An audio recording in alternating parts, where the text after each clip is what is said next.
ብዙ ሰዎች ደውላችሁልኝ ነበረ። አመሰግናለሁ ስለኔ ጤንነት ስለተጨነቃችሁ። የአርቲስት ነጻነት ወርቅነህ የመጨረሻ የስንብት ደብዳቤ። የሰማሁት ነገር እስካሁን እውነት አልመሰለኝም።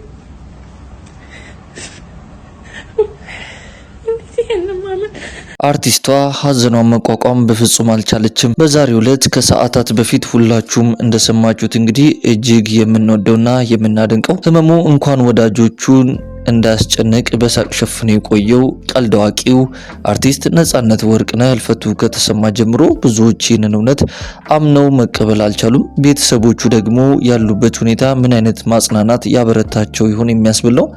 ከሁለት ቀናት በፊት እንኳን በከባድ ህመም ውስጥ ሆኖ ጥርሱን ነክሶና ጨክኖ ስራው ላይ እየተገኘ ቢሆንም ዛሬ ረፋዱን ግን ሁላችንም ከማንቀርበት ሞት እጁን ሰጥቷል። ይህም እንግዲህ ብዙዎችን አስደንግጧል። ብዙዎችም ሀዘናቸውን መቋቋም አቅቷቸው ስሜታቸውና ሀዘናቸውን ለመግለጽ እንኳን ቃላቸው በእንባ የታመቀ ከባድ የልብ ስብራታቸውን በመግለጽ ላይ ይገኛሉ። ታዲያ አርቲስት ነጻነት ወርቅነህ ለህልፈቱ ምክንያት የሆነው ከዚህ በፊትም እንደምናስታውሰው ከአንድ ዓመት በፊት ገደማ ጉበቱ ላይ ባጋጠመው ህመም ምክንያት ህንድ ሀገር ሄዶ ታክሞ የመጣ ቢሆንም ነገር ግን ህመሙ ከጊዜ ወደ ጊዜ እየጨመረ ቢመጣም እጅግን ሳይሰጥ ይህንን ስቃይ በፈገግታና በሳቅ ሸፋፍኖ እየሰራ የነበረ ሲሆን ብዙዎችም የአካባቢ ገጽታው መቀየሩን በመመልከት እባክህ እረፍት አድርግ ማረፍ አለብኝ እያሉ ሀሳባቸውን ሲሰጡት የነበረ ቢሆንም አርቲስት ነጻነት ወርቅነህ ግን እስከ መጨረሻ እስትንፋሱ ድረስ ለሚወደው ስራ ራሱን ሰጥቶ ነበረ። ነገር ግን ከሞት ሊያመልጥ አልቻለም ነበረ እና ነጻነት ወርቅነህንም በሞት አጥተናል ማለት ነው። ከመሞቱም ከሁለት ቀናት በፊት ግን የስንብት በሚመስልና ከባድ ስሜትን ያዘለ ደብዳቤን በፌስቡክ እና በኢንስታግራም ገጹ ላይ እንደዚህ ሲል በጽሁፍ አስፍሮ ነበረ። እንደደከመ እግዚአብሔር ያውቃል። የቻልከውን እያደረክ እንደሆነም ያውቃል። መልስ እንደሌለ ያውቃል። እርሱ ግን ያይሃል። ተስፋ እንዳልቆረጥ ያያል። ላንተ እቅድ አለው፣ መንገድንም ያዘጋጃል። መልካሙን ተስፋ አድርግ፣ በእርግጥ ለክፉ ነገር ግን ተዘጋጅ የሚል እንግዲህ አርቲስት ነጻነት ወርቅነህ በእውነት እጅግ የሚያሳዝንና የስንብት የሚመስልን ደብዳቤ በውስጡ የተሰማውን ስሜት ከሁለት ቀናት በፊት እንግዲህ በማህበራዊ ሚዲያዎች ላይ አጋርቶ ነበር። ለክፉ ነገር ተዘጋጅ እንዳለው ከሞት ሊያመልጥ አይችልም። እርግጥ ነው እሱ ብቻ አይደለም፣ ሁላችንም ልናመልጥ አልችልም። ወደማይቀረው ሞት ሄዷል ማለት ነው። ታዲያ ከዚህ ጋር ተይዞ አርቲስት ሳረ ከሱ ጋር ብዙ ፊልሞች ላይ ሰራቸው አርቲስት ማለት ነው እውነቱን መቀበል አቅቷት በእንባ ጭምር ሀዘኗን ስትገልጽ የሚያሳይ አንድ ቪዲዮ በማህበራዊ ሚዲያ ላይ የተጋራ ሲሆን ብዙዎችም ይህን ሀዘን እየተጋሩ ይገኛሉ። እስቲ እሱን ቪዲዮ ደግሞ ተመልክተን እንመለስ። የሰማሁት ነገር እስካሁን እውነት አልመሰለኝም።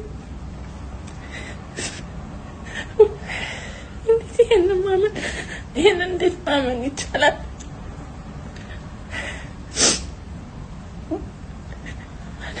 እዛ ጋር መገኘት አለመቻሌ ራሱ በጣም ናመመኝ።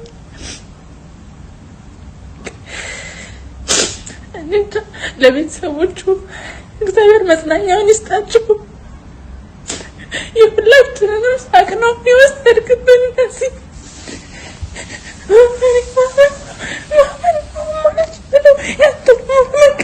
አልችልም ወንድሜ እዛ ጋር ሆነ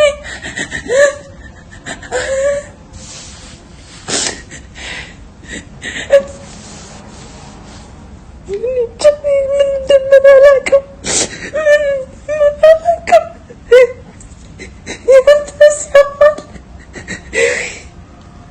ያንተሰማል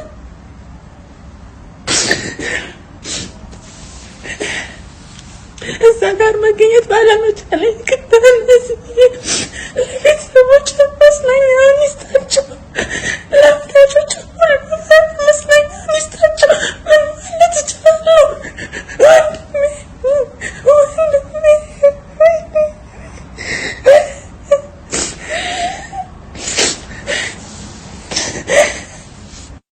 የሶስት ልጆች አባት የሆነውና ቤተሰቦቹ ከሀገር ውጪ እየኖሩ አርቲስት ነጻነት ወርቅነህ ግን ከሀገሬ የሚበልጥብኝ ምንም ነገር የለም፣ እየተመላለስኩኝ እነሱን መጠየቅ ይሻለኛል፣ ሀገሬን በጣም ወዳለው እያለ በሰፊው ብዙ ጊዜ ሲናገር ተመልክተናል። ታዲያ አርቲስት ነጻነት ወርቅነህ ባጋጠመው ድንገተኛ ህመም በሞት ብናጣውም ስራው ግን ከመቃብር በላይ ከፍ ብሎ ይታያል። ቶም፣ ሲቲ ቦይ፣ ክላስሜት፣ ባለቀለሞች፣ ኮመን ኮርስ፣ ሳልነግራት እንደዚሁም ያንቹ ሌባ 1 እና 2 የሰራባቸው ፊልሞች ናቸው። እነዚህ ፊልሞች ላይ ያደረገው ድንቅ ብቃት የሚያሳየን ችሎታው ታይቶ የማይጠገብ በአርት ኢንዱስትሪው ላይ የራሱን ትልቅ አሻራ እንዳሳረፈ ማሳያ ጭምር ናቸው። አርቲስት ነጻነት ወርቅነህ ግን ላንመለከተው ድጋሚ ላናየው ቀልዶቹንም በአካል ቆሞ ሲናገር ሲያስቀን ላንመለከተው ተሰናብቶን ሄዷል። ለመላው ቤተሰቦቹ መላው ኢትዮጵያውያን በሙሉ መጽናናትን እንመኛለን። በዚህ ጉዳይ ላይ አርቲስት ነጻነት ወርቅነህን በተመለከተ የቀብር ስነ ስርዓቱን ጨምሮ የሚካሄዱ አዳዲስ መረጃዎች ሲወጡ ለእናንተ የምንነግራችሁናል። ውድ የዩቲዩብ ቻናል ቤተሰቦቻችን ዛሬ በሰማነው ነገር በእውነት እጅግ ልባችን አዝኗል፣ እጅግ ልባችን ተሰብሯል። ማለት ለካ ከንቱ ነው። እግዚአብሔር ግን ካለልን 1 ደቂቃም እንኳን ፈቀቅ ልንል አንችልምና ከእግዚአብሔር ጋርም ደግሞ ክርክር መግጠም አያስፈልግምና እሱ ሉዓላዊ አምላክ ስለሆነ ያደረገውን ነገር በሙሉ አምነን ከመቀበል ውጪ ምንም ልናደርግ አንችልም። ነገር ግን አርቲስት ነጻነትን መቼም ላንረሳው በልባችን ታትመዋል። ስራዎቹ ከመቃብር በላይ ይታያሉ። ሁልጊዜም በልባችን እናስበዋለን። ውድ የክርስቲያን አዲስ የዩቲዩብ ቻናል ቤተሰቦቻችን እናንተው መንፈሳዊ ሚዲያ እንግዲህ በመንፈሳዊ ጉዳዮች ላይ እናንተን ይጠቅማሉ፣ ያስተምራሉና ያንጻሉ ብለን የምናስባቸውን ልዩ ልዩ የሆኑ መንፈሳዊ ጉዳዮችን፣ ክስተቶችን እንደዚሁም የተለያዩ መልእክቶችን ወደ እናንተው ውድ ቤተሰቦቻችን የምናደርስበትና የምናቀርብበት የዩቲዩብ ቻናላችን ነው። እናንተም ደግሞ ወዳችሁና ፈቅዳችሁ የዩቲዩብ ቻናላችን ከ9000 በላይ ሰብስክራይብ እንድናገኝ ከጎናችን በመሆን እያገዛችሁንና ወንጌልን አብረን በብዙ እየሰራን ስለሆነ ምስጋናችንን ከልብ እያቀረብን ለዚህ ቻናል ደግሞ አዲስ የሆናችሁና ይህንን መልእክት የምትከታተሉ ሁሉ የምንለቃቸው የተለያዩ መንፈሳዊ ፕሮግራሞቻችን በፍጥነት ወደ እናንተ እንዲደርሷችሁ ቻናላችንን ሰብስክራይብ በማድረግ የደውል ምልክቷን መጫናችሁን እንዳትረሱ ለማለት እንወዳለን። የላይክ ምልክቷን በመጫን ደግሞ የምንለቃቸው ልዩ ልዩ ቪዲዮዎች በፍጥነት ሌሎች ሰዎች ጋር እንዲደርሱልን ልታደርጉ ትችላላችሁ።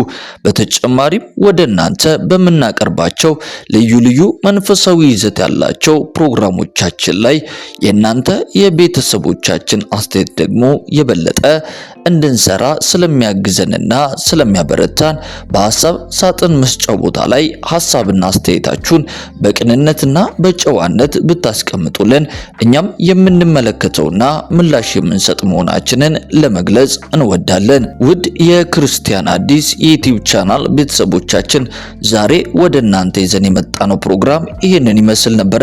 በቀጣይ ፕሮግራሞቻችን ደግሞ እናንተን ይጠቅማሉ፣ ያስተምራሉና ያንጻሉ ብለን በምናስባቸው ሌሎች ልዩ ልዩ አስተማሪ የሆኑ መንፈሳዊ ፕሮግራሞች ዳግመኛ ወደ እናንተ እንደምንመለስ ቃል እየገባን የዛሬው ፕሮግራማችንን እዚህ ላይ እንፈጽም። ሰላም፣ ጤና፣ ፍቅር በያላችሁበት ስፍራ ሁሉ እየተመኘንላችሁ ጌታ ኢየሱስ ክርስቶስ ዘመናችሁና ሕይወታችሁን ይባርክ እንላለን። ቸር ሰንብቱ።